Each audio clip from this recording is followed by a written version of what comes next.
Breakfast puppies? This podcast contains adult language and content and is meant for mature audiences. Listener discretion is advised. Good evening. You are listening to the Glitterbois. Thank you very much.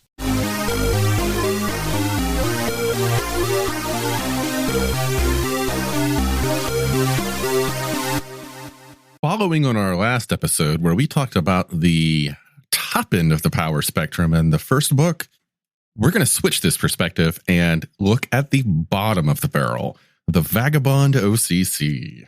Yeah, power creep works both ways. This is creeping downwards.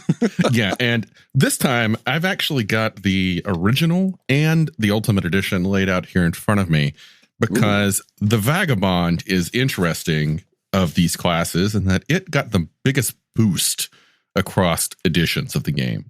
So Palladium games are known for allowing parties to consist of characters with a wide variety of skills, abilities, specializations, and professions.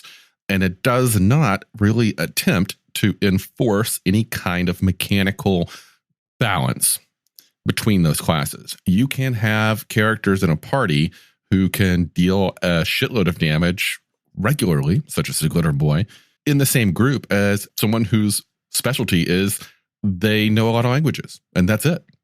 Yeah. And if a GM can run the game well enough, that's fine because it allows different characters to specialize at different things at different times. Me, I love that. I think it's fantastic.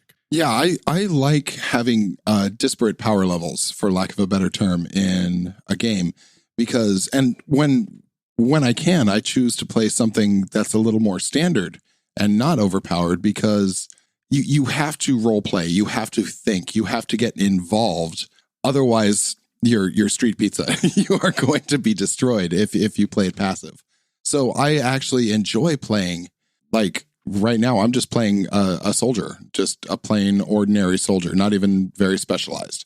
And I stand toe to toe with things. And I think the difference between playing a dragon or a Glitterbois or any of the very, very powerful OCCs or RCCs of Rifts and playing something like the Vagabond or a bog standard soldier is what makes the game fascinating, is what draws you in.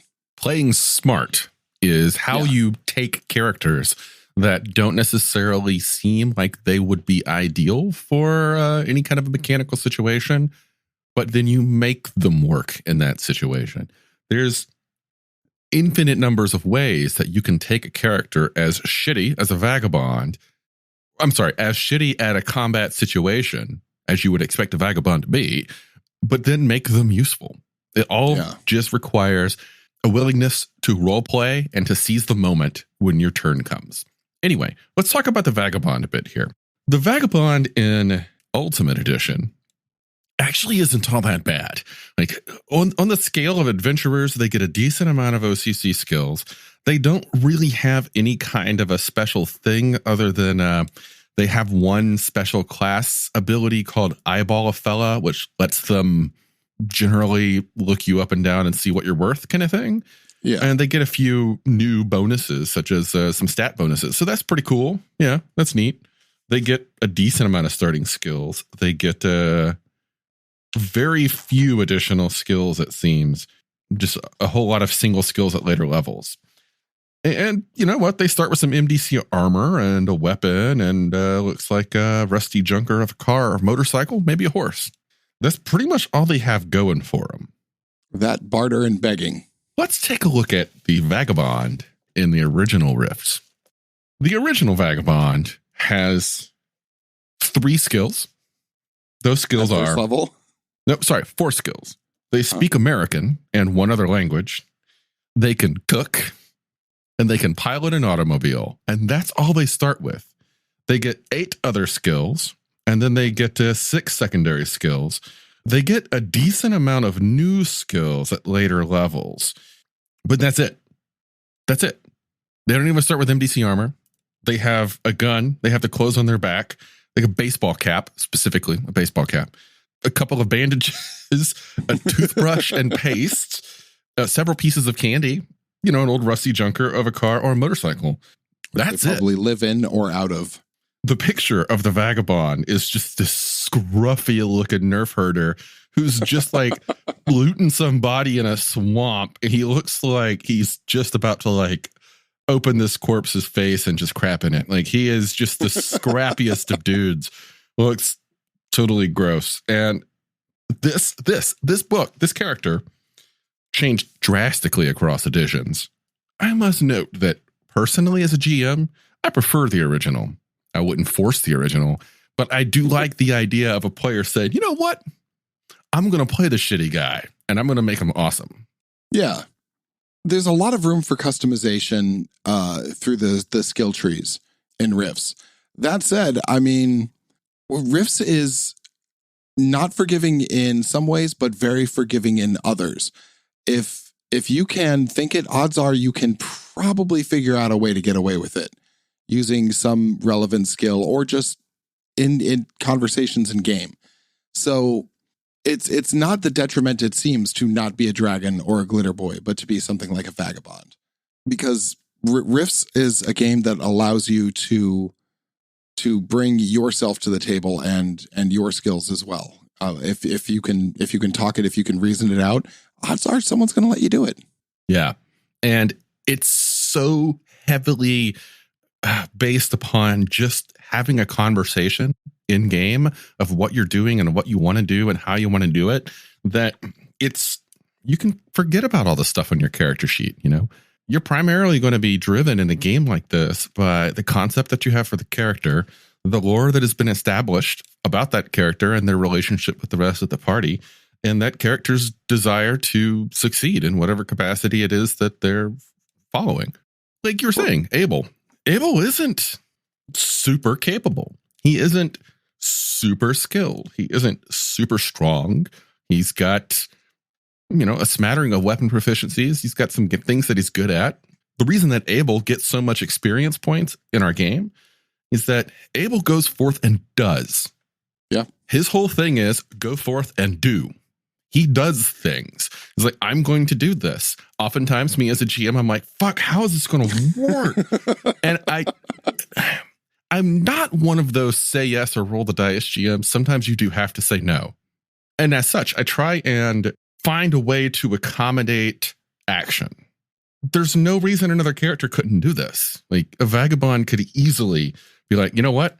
I can punch a guy and I can drive a car. I'm going to go punch that guy and steal his car. And now we've got,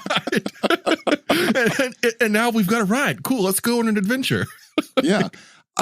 That's the other thing about Rifts is that the adventure can happen on many levels. It's not always you are fighting the coalition for the fate of the planet. It could be your village is fighting raiders. Straight up Seven Samurai. Yeah. Yeah. There's a lot of different levels of adventuring that you can do in Rifts where the sight of a suit of actual power armor or like, let's say a juicer would be something so far out of the ordinary that your characters would stare at it in awe because it's all about the levels. It's all about the levels of where you want your party to be at, what's going on around them. You can be involved in the fate of the world, or you can be involved in making sure that those bastards upstream stop dumping their sewage in your water. Yeah. It's very open like that. Yeah, definitely. I was man, when I was starting this game, one of the alternate ideas that I was having not starting this game, when I was going to spin off the second Rifts game on alternating Sundays, well, one of the ideas that I had initially had, but then was like, that's a little sillier than I really wanted to go with. So I scrapped it, but I might do it later, was the concept of during the apocalypse, Martin, Brandon's character, the GM from the past, during the apocalypse, Martin was supposed to run a game one night. But he never showed up because he got whisked off to the military. But his group showed up and they were at Martin's house or something, waiting for a game to run when they got sucked into another dimension. So the idea would be to have, a group of 4 or 5 people who were just straight up game nerds from the late 21st century who got sucked into modern day of Rift's Earth. So, and then had to make Flight do. of Dragons. And then had to make do. It would be like the opposite of the D&D cartoon. Yeah. Yeah. We all say we do very well, but Rift scares the crap out of me. I don't think I do very well there. But imagine like characters like that, what kind of power level they would be on. Their goals would not be save the fucking planet. Their goals would be find some clothes. Yeah. We need to feed ourselves. Find a place to fit in. Don't get killed. Maybe find a spouse and settle down and in this weird, crazy world. Yeah. Get food is. I think as we go through these different OCCs, I think it's interesting the differences of power. And I just spoke on it, but the levels of the game are very interesting to me. I like that you can play it micro or macro.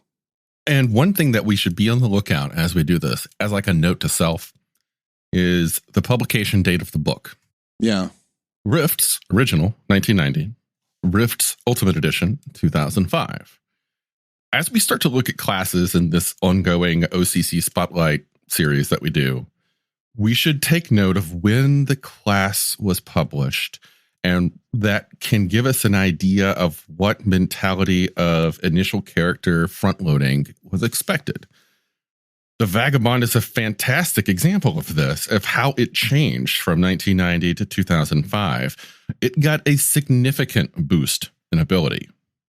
And we'll look at some books from the 90s that, for example, the Vagabond mentions in the very back of its character description in the Ultimate Edition, it says related OCCs, and it says check out the Gambler, Saddle Tramp, and Saloon Bum / Barmaid in World Book 14, New West. Now, those are very interesting classes. They don't have the starting abilities of the Vagabond. One might say that the Vagabond in 2005 outclasses those. And that might not have been intentional. I wonder if because I don't have my old copy of Rifts, does the creep happen with most of the OCCs? Well, starting around 2005, the forward books, you'll notice a thing that happens, which is the character classes will have a little bit more additional stuff. Uh-huh. Like the Vagabond gets some stat bonuses. The Body Fixer, I'm just opening random pages, get some OCC bonuses and whatnot. A lot of earlier character classes didn't have additional bonuses. Some of them would appear here and there. The Ultimate Edition appears to be an attempt to kind of rebalance. Again, I keep using balance, and as much as I hate that word sometimes when it comes to Palladium, it's appropriate to kind of rebalance the original book with the books that had come since. Yeah. Yeah. And I think that's something that you just have to expect when you have a series that's running so long. Now, people in forums will complain about it and, the great acrimony flying back and forth. But just remember, you haven't had to buy 3 to 4 sets of core books to keep playing the same game. So, I mean, it's a trade-off. You deal with it. Yeah. It'll be okay. I say this, yet looking back at the last year, how many books have I bought in order to play this game? But that's just me being an obsessive collector. I have the same problem. Yeah. I'm actually looking into more bookshelves right now. Seriously, I've been looking at my bookshelves over the last few days because I ordered 2 more Christmas packages. And now I'm like, where am I going? I have a problem. Oh, that's fantastic. No, it's not a problem. It's Rifts. Yeah, and now I have to figure out how I'm going to reorganize them. I see a shelf that can take those books, but I just got to figure out what to do with the stuff that's on that shelf. Just start throwing away reference materials and things you need for real life. It'll be okay. Yeah. Well, that was the Vagabond. That was an example of the lower end of the scale. Yeah. That can still be just as fun, in my opinion. I agree. And if you've never played a character that doesn't really have a shtick, like a boom gun or, can melt people with their mind, you should try it. It's honestly, I prefer playing characters like that because you are more alive. You're more on your feet. You're not just like, I let the aliens run up and then I shoot them. You have to think. You have to be clever or you're dead. Yeah. So I highly recommend it. If you've never done it, give it a try. And then let us know about it. Yes, in graphic, gory detail. Yes. Thanks for listening. All right, thank you.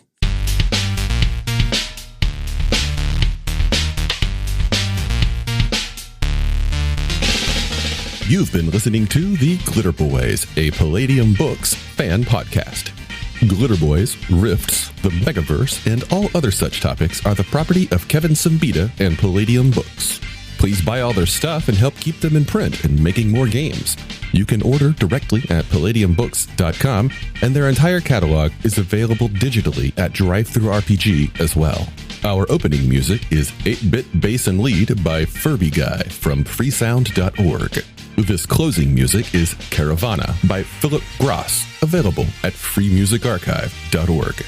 All sound effects used are self-made or acquired via Creative Commons 0 license. If you like what you have heard, find us on Twitter and Facebook as The Glitterbois. That's BOIS. And check us out online at breakfastpuppies.com/glitterbois. And also join us on the Breakfast Puppies Network Discord at breakfastpuppies.com/discord.